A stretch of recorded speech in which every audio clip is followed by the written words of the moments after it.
నమస్తే జేపీ గారు. నమస్తే పృథ్వీ. సార్, బీహార్‌లో మరోసారి ఎన్డీఏ విజయం సాధించింది. ఆర్జేడీ ఇంటికో ప్రభుత్వ ఉద్యోగాన్ని ఇస్తానన్నా గూడా బీహార్ ప్రజలు ఆర్జేడీకి పవర్‌ని ఇవ్వలేదు సార్. బీహార్ ప్రజలు దేశానికి ఏ సిగ్నల్ ఇస్తున్నారు? బీహార్ ఎలక్షన్స్‌ని మీరెలా చూస్తారు? పృథ్వీ, మన దేశంలో ప్రతి ఎన్నిక మనకి చాలా భయాన్ని కలిగిస్తుంది. రెండు ప్రధాన పార్టీలు రెండు పక్కల, లేకపోతే ప్రధాన కూటములు ఈ దేశంలో ఆర్థికాభివృద్ధికి, పెట్టుబడులకి, ఉపాధి కల్పనకి, సంపద సృష్టికి అనుకూలంగా ఉండి కొన్ని విషయాల్లో కాస్త తేడాలు ఉన్నాయనుకోండి, మనకి దేశానికి పెద్ద భయం ఉండదు. ఎన్నికలు ఎవరు గెలిచినా కూడా పార్టీల మధ్య పోరాటం ఉండాలి, పోటీ ఉండాలి. ఎవరు నెగ్గినా కూడా దేశ భవిష్యత్తుకి మనకి ధోకా ఉండదు. ఒకప్పుడు మొత్తం మీద అలా ఉండేది. ఇటీవల కాలంలో ఏమైందంటే ప్రతి ఎన్నిక కూడా భయాందోళన కలగజేస్తుంది. తాత్కాలికమైనటువంటి వ్యక్తిగత సంక్షేమం రాజకీయాన్ని, దేశ ఆర్థిక వ్యవస్థను దెబ్బతీస్తున్నది. సంక్షేమం అవసరం, ఖచ్చితంగా సంక్షేమం ప్రజాస్వామ్య సమాజంలో అవసరం. ఒకటి మన నైతిక బాధ్యత. ఆకలి కొన్న వాళ్ళకి అన్నం పెట్టకుండా మనం మాట్లాడితే ఉపయోగం లేదు. చాలా కష్టంలో ఉన్న వాళ్ళని ఆదుకోవాలి. సమాజం ఆ బాధ్యత తీసుకోవాలి. సంక్షేమం అవసరం. అలాగే సమాజంలో అణగారిన వర్గాలు ఉన్నప్పుడు, దుర్భర దారిద్ర్యం ఇంకా తాండవిస్తున్నప్పుడు ఎంతో కొంత అండగా ప్రభుత్వం, అంటే సమాజం పన్నుల డబ్బుల నుంచి కొంత అండగా ఉండాలి. కానీ ఈ సంక్షేమం వల్ల పేదరికం పోదు. సంక్షేమం వల్ల బతుకులు బాగుపడవు. ఏ రోజుకు ఆ రోజు తింటాం, మళ్ళీ మన్నాడు పరగడిపే, తాత్కాలికమే. కాబట్టి ఈ సంక్షేమాన్ని, వ్యక్తిగత సంక్షేమాన్ని, తాత్కాలిక లబ్ధిని దీర్ఘకాలిక అభివృద్ధితో జోడించాలి. దీర్ఘకాలిక అభివృద్ధి అంటే ఏమిటి? మంచి విద్యను అందించడం, నైపుణ్యాన్ని ఇవ్వటం, సమాజంలో పెట్టుబడులను పెంచడం, మౌలిక సదుపాయాలు కల్పించడం, రోడ్లు కావచ్చు, లేకపోతే విద్యుత్తుని బాగు చేయడం కావచ్చు, నీటి సద్వినియోగం కావచ్చు, వర్షం వస్తే వరదలు రాకుండా కాపాడడం కావచ్చు. అన్ని రకాల మౌలిక సదుపాయాలు, ఉమ్మడిగా అవసరమైన అవసరాలని మన పన్నుల డబ్బుతో సరిగ్గా తీర్చడం, పెట్టుబడులను ప్రోత్సహించడం. ఇక్కడ పెట్టుబడులు పెడితే, ఇక్కడ సంపద సృష్టిస్తే మాకు హామీ ఉంటుంది, భద్రత ఉంటుంది, ప్రోత్సాహం ఉంటుంది, నమ్మకాన్ని కలిగించడం. దాని నుంచి ఉపాధిని కలిగించడం, దాని నుంచి ఆదాయాలు పెంచడం. కాబట్టి తాత్కాలిక సంక్షేమానికి పాత్ర ఉన్నది. కానీ తాత్కాలికమైన సంక్షేమమే బాధ్యతగా తీసుకుంటే ప్రభుత్వాలు, ఇంకా మిగతా పక్కన పెట్టేస్తే భవిష్యత్తు అంధకారం అయిపోతుంది. పేదరికం శాశ్వతం అవుతుంది. బేదలుగా మిగిలిపోతారు. ఈవేళ మన దేశంలో మౌలికమైనటువంటి రాజకీయ పోరాటం సంక్షేమం మాత్రమే పరిపాలన అనేటువంటి పంథాకి, ఎంతో కొంత అభివృద్ధి కావాలన్న పంథాకి మధ్య జరుగుతున్నది. ఇది చాలా ప్రమాదకరమైనది. అంటే ప్రతి ఎన్నిక కూడా మనకి రేపొద్దున ఏమవుతుందన్న భయాందోళనకు గురి చేస్తుంది. ప్రతిరోజు ప్రగడపైపోతున్నది.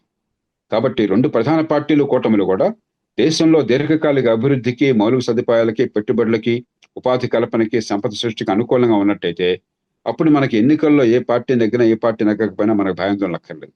ఇప్పుడు ఆ పరిస్థితి లేదు. అందుకనే బీహార్లో ఈ ఎన్నికల్లో ఎన్డీఏ గెలవగానే ప్రజలు ఆలోచించేవాళ్ళు ఊపిరి పీల్చుకుంటున్నారు. వీళ్ళు గొప్పవాళ్ళు, వాళ్ళు తక్కువ వాళ్ళని కాదు. రాజకీయంలో అందరూ ఒకే పద్ధతులు చేస్తున్నారు. అందరూ ఒకే రకం విన్యాసాలు చేస్తున్నారు. కులతత్వం కావచ్చు, రాజకీయాలు, నేరస్తుని రాజకీయంలో పెట్టడం కావచ్చు, లేకపోతే బీహార్లో లేకపోయినా చాలా రాష్ట్రాలు, తెలుగు రాష్ట్రాలు, ఇతర రాష్ట్రాలు డబ్బులు పంపిణీ చేయడం కావచ్చు, మరి తాత్కాలికమైన తయారు కొన్ని ఇవ్వటం కావచ్చు, అందరూ చేస్తున్నారు. కానీ మౌలికంగా అన్ని పార్టీలు ఆర్థిక అభివృద్ధికి, పెట్టుబడులకి, దీర్ఘకాలికమైనటువంటి అభివృద్ధికి, ఉపాధి కల్పనకి, సంపద సృష్టికి అంకితమైనట్టయితే మనకి ఇబ్బంది ఉండదు. ప్రస్తుతం జరగటం లేదని చేతన ఎన్నికలు చాలా భయంగా అనిపిస్తుంది మనకి. సార్, దేశంలో పేద రాష్ట్రాల్లో బీహార్ ఒకటి సార్. అలాంటి రాష్ట్రంలో ప్రజలు సంక్షేమానికి గానీ, ఇంటికో ప్రభుత్వ ఉద్యోగానికి గానీ, ఇలాంటి వాటికి ఓటేయకుండా ఎన్డీఏ లాంటి ఒక ఫార్మేషన్ కోటేయడానికి రీజన్ ఏంటంటారు? స్థానికంగా కారణాలంటే నేను చెప్పలేను. కానీ మీరు కొంచెం లోతుగా చూస్తే అసంబద్ధమైనటువంటి హామీలు ఇచ్చారు. ప్రతి ఇంటికి ఒక ప్రభుత్వ ఉద్యోగం ఇస్తామని చెప్పిన దానికంటే ప్రమాదకరమైన, అసంబద్ధమైన, అసాధ్యమైన హామీ ఇంకోవట్లేదు. బీహార్లో 2,50,00,000 కుటుంబాలు ఉన్నాయి. 2,50,00,000 కుటుంబాలకి మీరు ఉద్యోగం ఇస్తే 2,50,00,000 మందికి ఉద్యోగాలు ఇవ్వాలి, ప్రభుత్వ ఉద్యోగాలు ఇవ్వాలి. కనీసం నెలకు 30 రూపాయలు తగ్గకుండా జీతం వచ్చే ఉద్యోగాలని చెప్పన్నారు. భారతదేశం మొత్తంలో జాతీయ స్థాయిలో ప్రభుత్వము, ఫెడరల్ ప్రభుత్వము, యూనియన్ ప్రభుత్వము, రాష్ట్రాల్లో అన్ని రాష్ట్రాలు, రాష్ట్ర ప్రభుత్వాలు, ప్రభుత్వ రంగ సంస్థలు మొత్తం కలిస్తే కూడా భారతదేశం మొత్తంలో ఉన్న ప్రభుత్వోద్యోగుల సంఖ్య 1,80,00,000 మంది. అలాంటిది ఒక బీహార్లో 2,50,00,000 మందికి ఉద్యోగాలు ఇస్తామన్నారు. ఇది అసంబద్ధమైనది. సామాన్యులైన ఓటర్లకు కూడా, చదువులైన ఓటర్లకు కూడా ఇది పచ్చి అబద్ధం, మనం మోసం చేయడం కోసం చెప్పారని అర్థమైంది. ఇదే కనుక తెలివిగా వాళ్ళు ఒక 10 లక్షల ఉద్యోగాలు కొత్తగా ఇస్తామని చెప్పంటే బహుశా నమ్ముండేవాళ్ళేమో, ప్రమాదం అయింది అప్పుడు.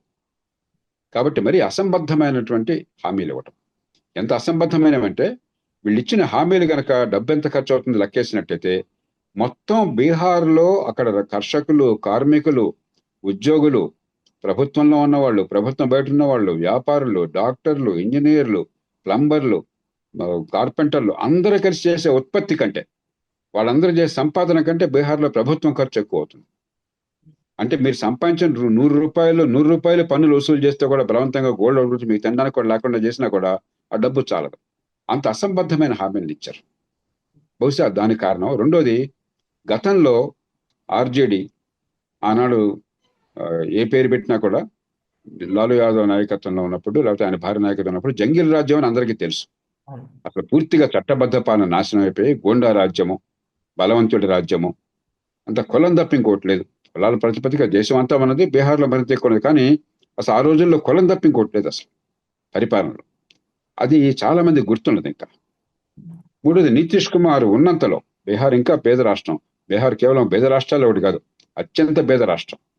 ప్రపంచంలోనే అత్యంత పేద దేశాలతో ఆ స్థాయిలో ఉన్నటువంటి అత్యంత పేద రాష్ట్రం బీహార్. తలసరి ఆదాయం 69-70 వేల రూపాయలు దాటలా ఇప్పటికి కూడా. మరి సంపన్న రాష్ట్రాల్లో 5 రెట్లు 6 రెట్లు దానికి తలసరి ఆదాయం అన్నది. చాలా పేదరికంలో ఉన్న రాష్ట్రం. కానీ ఉన్నంతలో నితీష్ కుమార్ కాస్త శాంతి భద్రతలను పునరుద్ధరించడం కానీ, కొంతమేరకు మౌలిక సదుపాయాలు బాగు చేయడం కానీ, కొంతమేరకు కాస్త బాధ్యత గల పాలన ఇవ్వడం కానీ చేశారని చెప్పి నమ్మకం ప్రజల్లో ఉన్నది. అలాంటప్పుడు ఆర్జేడీ ఒకే ఒకటి అసంబద్ధమైన హామీలతో పాటు కొత్త మహాన్ని చూపెడతా ఉంటున్నారు. 20 ఏళ్ల పాటు ఒకే పార్టీ అధికారంలో ఉంది కాబట్టి, నితీష్ కుమార్ ముఖ్యమంత్రి ఉన్నారు కాబట్టి, పాత ముఖం మీకు బోరు కొట్టుంటుంది. ఏదో సినిమా లాగా అనమాట. కొత్త మొహాన్ని తీసుకొస్తామని, మీకు బలమైన ఎజెండా లేకుండా, నమ్మదగ్గ ఎజెండా లేకుండా, బీహార్ ప్రజల భవిష్యత్తుని మంచి మార్గాన్ని పంపించే ఎజెండా లేకుండా, కొత్త మొహం కోసం ఓటేయండి అని చెప్పిన అసంబద్ధమైనటువంటి హామీ. దాన్ని ప్రజలు తిరస్కరించారు. దానికి మనం సంతోషపడాలి. కానీ ఇందాక నేను చెప్పినట్టుగా మనం క్షణక్షణం భయంతో బతుకుతున్నాం. ఒక్క ఎన్నికల్లో కనుక ప్రజలు ఈ దేశంలో దీర్ఘకాలిక అభివృద్ధిని పక్కన పెట్టేసి తాత్కాలికమైన తాయిలాలకే పట్టం కట్టినట్టయితే, అసంబద్ధమైన ప్రణాళిక పట్టం కట్టినట్టయితే, తర్వాత ప్రజలు ఆ అనుభవం నుంచి పాఠాలు నేర్చుకుంటారు. కానీ దేశం సర్వనాశనం అవుతుంది. కాబట్టి మనం కూడా కోరుకోవాల్సింది ఏంటంటే, అన్ని పార్టీలు బాధ్యతతో మెలుగుతాయని చెప్పని. నిజమైన ఎజెండా ఉంది దేశంలో. ఎన్డీఏ కొంచెం చాలా చోట్ల గెలుస్తుండొచ్చు, అభివృద్ధి కొంతమేరకు బాధ్యతగా చేస్తుండొచ్చు, అలాగే జాతీయ స్థాయిలో కొన్ని రాష్ట్రాల్లో ఆర్థిక క్రమశిక్షణ పాటిస్తుండొచ్చు. కానీ ఎన్డీఏ వైఫల్యం ఉన్న చాలా రంగాలు ఉన్నాయి. పాఠశాల విద్య దేశంలో అన్ని ప్రాంతాల్లో పరమ అధ్వానంగా ఉండదు. నష్టపోయేదెవరు? నిరుపేద పిల్లలు, నిరుపేద కుటుంబాలు. తెలివితేటలు అందరికీ ఉన్నాయి. తెలివితేటలు సామాన్యుల కుటుంబాలకు, బీహార్లో సామాన్యుల కడుపున పుట్టిన బిడ్డలకు ఎలా అంత తెలివితేటలు ఉన్నాయో, మీరు బొంబాయి నగరంలోనో బెంగళూరు నగరంలో సంపన్నుల బిడ్డలకు అంతే తెలివితేటలు ఉన్నాయి. తెలివితేటలు ఎక్కువ తక్కువ లేవు. కానీ తేడా ఏమిటి? మంచి పాఠశాల విద్య ఉన్నట్టయితే నైపుణ్యం వస్తుంది, బుద్ధి వికసిస్తుంది, తెలివితేటలు వికసిస్తాయి, ఎవరితోనే పోటీ పడగలరు. అది దేశంలో జరగట్లా. మంచి ఆరోగ్యం అందరూ రకరకాల పథకాలు పెట్టినా కూడా అందరికీ మంచి ఆరోగ్యం అందించే ఏర్పాట్లు లేవు. అందుకనే అనారోగ్య కారణంగా ఉన్న ఖర్చుల వల్ల దుర్భర దారిద్ర్యంలోకి అత్యధికులు జారిపోతున్నారు. లేదంటే పేదరికం కొనసాగుతుంది, అప్పులు పాలవుతున్నారు. అలాగే చట్టబద్ధ పాలన లేదు. కోట్లాది కేసులు పెరిగిపోతున్నాయి. గోండాల పాలన పడాల్సి వస్తుంది. మనం కండబలంతో బండన్యాయం తప్ప అన్యాయం దిగమించుకోవాల్సి వస్తుంది. దాని మీద ఈ దేశంలో పెద్ద బాధ్యత ఏ ప్రభుత్వం, ఏ పార్టీ వ్యవహరించట్ల. అధికార కేంద్రీకరణ ముఖ్యంగా రాష్ట్ర రాజధానిలో, రాష్ట్రంలో అధికార కేంద్రీకరణ అయిపోయింది. స్థానిక ప్రభుత్వాలు పేలవంగా ఉన్న ఒక కేరళ రాష్ట్రం మినహాయిస్తే వాటిని బలోపేతం చేయకుండా ప్రజాస్వామ్యం సార్థకం కాదు, ప్రజాస్వామ్యం పెరగదు. అది చాలా కీలకమైన ఎజెండా దేశానికి. అలాగే చిన్న చిన్న పట్టణాలు పెరగాలి. ఒక పట్నా నగరం పెరిగితేనో, ఒక హైదరాబాద్ పెరిగితేనో, ఒక బెంగళూరు పెరిగితేనో, చెన్నై పెరిగితేనో చాలదు. 180-90 మంది అసంఘటిత రంగంలో పెద్ద నైపుణ్యం లేకుండా అల్పాదాయ వర్గాలు ఉన్నారు. వారందరికీ ఎక్కడికక్కడే ఎవరు మహానగరాలకు దూరంగా వలసపోవాల్సిన అవసరం లేకుండా కడుపు చేత పట్టుకుని దగ్గర కనుక ఉపాధి కల్పన చేసినట్టయితే, అక్కడే కనుక కొంత మౌలిక సదుపాయాలు, చిన్న పెట్టుబడులు వచ్చి, చిన్న ఉద్యోగం వచ్చినా కూడా ఆలనా పాలన ఉంటుంది, తక్కువ జీతంతో కూడా గౌరవంగా బతకచ్చు, భద్రమైనటువంటి జీవితం ఉంటుంది, పట్టణీకరణ సరిగ్గా జరుగుతుంది. అలా కాకుండా దూర ప్రాంతాల మహానగరాలకి పట్టచొచ్చుపెడుతున్న నిరుపేద వలసపోయినట్టయితే దుర్భరమైన జీవితం అనుభవిస్తున్నారు. నగరాలు నరకం అవుతున్నాయి, వీళ్ళ జీవితం నరకం అవుతుంది. కాబట్టి ఒక ఎజెండా, బలమైన ఎజెండా దేశానికి ఉన్నది, అవసరం. దాని మీద దృష్టి పెట్టకుండా ప్రత్యామ్నాయం అంటే అది, అంతే తప్ప ప్రత్యామ్నాయం అని చెప్పంటే అభివృద్ధిని వాళ్ళు చూపెడుతుంటే అభివృద్ధిని పక్కన పెట్టి తాత్కాలికమైన తాయిలాలు ఇస్తామని ప్రత్యామ్నాయం అయితే ఈ దేశ భవిష్యత్తు చాలా ప్రమాదంలో పడుతుంది.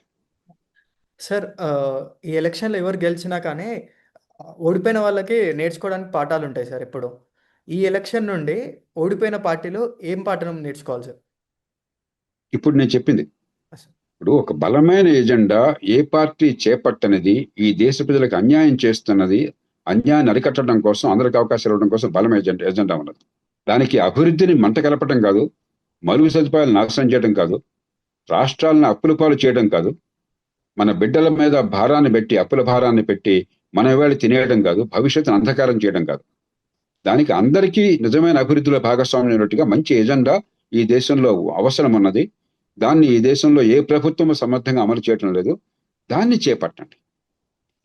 దాన్ని చేపట్టి అక్కడ మీరు మంచి విద్య మీరు ఇవ్వట్లేదు, ఎట్లా ఇస్తాను? మంచి న్యాయాన్ని వేగంగా, సులభంగా, ఖర్చు లేకుండా ఎలా అందిస్తాను నేను? మీరు ఇవ్వట్లేదు. ఈ రకంగా ఈ వైఫల్యం ఉన్నది. మంచి ఆరోగ్యాన్ని ఎట్లా అందిస్తాను? చిన్న పట్టణాల అభివృద్ధి జరగట్లేదు. అంతా మహానగరాల చుట్టూ తిరుగుతున్నారు, రియల్ ఎస్టేట్ చుట్టూ తిరుగుతున్నారు. చిన్న పట్టణాల అభివృద్ధి జరగాలి, ఈ రకంగా మేము చేస్తాం. ఆ ఎజెండా తీసుకురండి, ప్రజలను ఆకట్టుకోండి, అధికార వికేంద్రీకరణ కోసం సిద్ధంగా అండి. ఖచ్చితంగా ప్రజలు ఆదరిస్తారు, ప్రజాస్వామ్యం బాగుపడుతుంది, మీకు రాజకీయ భవిష్యత్తు ఉంటుంది. సార్ ఈ ఎలక్షన్లో interesting factor Prashant Kishor sir. Prashant Kishor కూడా సిమిలర్గా ఇలాంటి ఆర్గ్యుమెంట్తోనే వచ్చారు sir, health care, education and decentralisation. కానీ ప్రశాంత్ కిషోర్ ఎలాంటి ఇన్ఫ్లుయెన్స్ క్రియేట్ చేయనట్టుగా కనిపిస్తుంది సార్. ఇది ఎలాంటి సంకేతాన్ని ఇస్తుంది సార్? పృథ్వీ, మన ఎన్నికల వ్యవస్థ 2 పార్టీలను మాత్రమే పెంచే వ్యవస్థ. ఒక ఓటు ఎక్కువైతే గెలుపు, ఒక ఓటు తక్కువైతే ఓటమి అన్న వ్యవస్థ. గెలిచినవాడు గొప్పవాడు కాదు, గెలవనివాడు తక్కువవాడు కాదు. 2 పార్టీలకే స్థానం ఉండేది మనకి. ఉదాహరణకి చాలా బలంగా ఉన్న పార్టీలు, 70-80 ఏళ్ళుగా ప్రజల మనసు నాటుకుపోయిన పార్టీలు, కాంగ్రెస్ పార్టీ ఉంది. ఇన్నేళ్ల కాలంలో అత్యధిక కాలం దేశం, రాష్ట్రాల్లో పాలించిన పార్టీ, స్వతంత్ర పోరాటంలో కీలక పాత్ర వహించిన పార్టీ. ఆంధ్రప్రదేశ్లో కాంగ్రెస్ పార్టీ ఇప్పుడు అక్కడ పోట్లు దిగితే ఏమొస్తాయి ఓట్ల వాళ్ళకి? మనకు తెలియదు ఏం జరుగుతుందో. లేకపోతే భారతీయ జనతా పార్టీ, మరి దేశంలో ప్రభావశీలమైన పార్టీ, ప్రస్తుతం చాలా రాష్ట్రాల్లో అఖండంగా వెలుగుతున్న పార్టీ. ఆంధ్రప్రదేశ్లో సొంతంగా పోటీ చేస్తే బీజేపీకి ఏమొస్తాయి? లేకపోతే తమిళనాడులో ఏమొస్తాయి? కేరళలో విపరీత పోరాటం చేస్తాను, ఏమొస్తాయి? ఇది పార్టీని తప్పట్టకూడదు, నాయకత్వాన్ని తప్పట్టకూడదు. మన ఎన్నికల వ్యవస్థ 3వ పార్టీని పైకి రానివ్వదు. కాబట్టి అదంత ఆషామాషి కాదు. అరుదైన సందర్భాల్లో ప్రధాన పార్టీలో ఒకటి ఆత్మహత్య చేసుకున్నట్టు రాజకీయంగా, అప్పుడు 3వ పార్టీకి అవకాశం ఉన్నది. ఉదాహరణకి ఢిల్లీలో ఏ కారణం కానీ కాంగ్రెస్ పార్టీ మీద తీవ్ర అవినీతి ఆరోపణలు రావడం చేత జనానికి మొహమొచ్చిపోయింది. అకస్మాత్తుగా శూన్యాన్ని ఆప్ భర్తీ చేసింది. అలాగే పంజాబ్లో అకాలీదళ్ చాలా కాలం అధికారంలో ఉంటే విపరీతమైన అవినీతికి, దుష్పరిపాలనకి పాల్పడ్డాని పేరు వచ్చింది. దాంతో ఆ పార్టీ ఆత్మహత్య చేసుకున్నారు. ఆ స్థానాన్ని భర్తీ చేశారు తాత్కాలికంగా ఆప్ వాళ్ళు. అంతే తప్ప 3వ పార్టీకి మన ఎన్నికల్లో ప్రభావం ఉండదు. కాకపోతే ప్రశాంత్ కిషోర్ గతంలో ఎన్నికల మేనేజర్గా చాలా పార్టీలు వ్యవహరించారు కాబట్టి మరి ప్రచారం ఉన్నది. ఆ ప్రచారం ఉపయోగించి మీడియా చెప్పనిగా అతన్ని బాగా పెంచినాయి, అతని గురించి చాలా చర్చ చేసినాయి.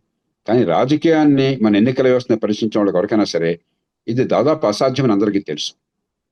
అది వేరు, దాన్ని బట్టి వాళ్ళ ఎజెండాను అంచనా వేయడం వేరు. ప్రశాంత్ కిషోర్ విద్య, ఆరోగ్యం తాత్కాలికమైన తాయిలాలు కాదు, ఆర్థిక అభివృద్ధి కావాలి, అందరికీ భాగస్వామ్యం కావాలి, అందరినీ పెంచాలి, అన్ని వర్గాలని కలుపుకోవాలి ఆర్థిక అభివృద్ధిలో అని చెప్పని చేసే వాదన బలమైన వాదన, సరైన వాదన అయినట్లయితే పూర్తిగా ఆయన ఎజెండా పూర్తిగా నాకు తెలియదు. మీరు చెప్పినట్టుగా విద్య, ఆరోగ్యం లాంటి కొన్ని విషయాలు తప్పితే. కానీ ఆ వాదన అవసరం దేశం. ఎవరు ఎన్ని ఓట్లు వచ్చాయని బట్టి అంచనా వేయకూడదు. ఎన్ని ఓట్లు ఎప్పుడు ప్రధాన పార్టీలు 2కే వస్తాయి, అది ముఖ్యం కాదు. కాబట్టి ప్రధాన పార్టీలు ఆ ఎజెండాని భుజానికి ఎత్తుకోవాలి.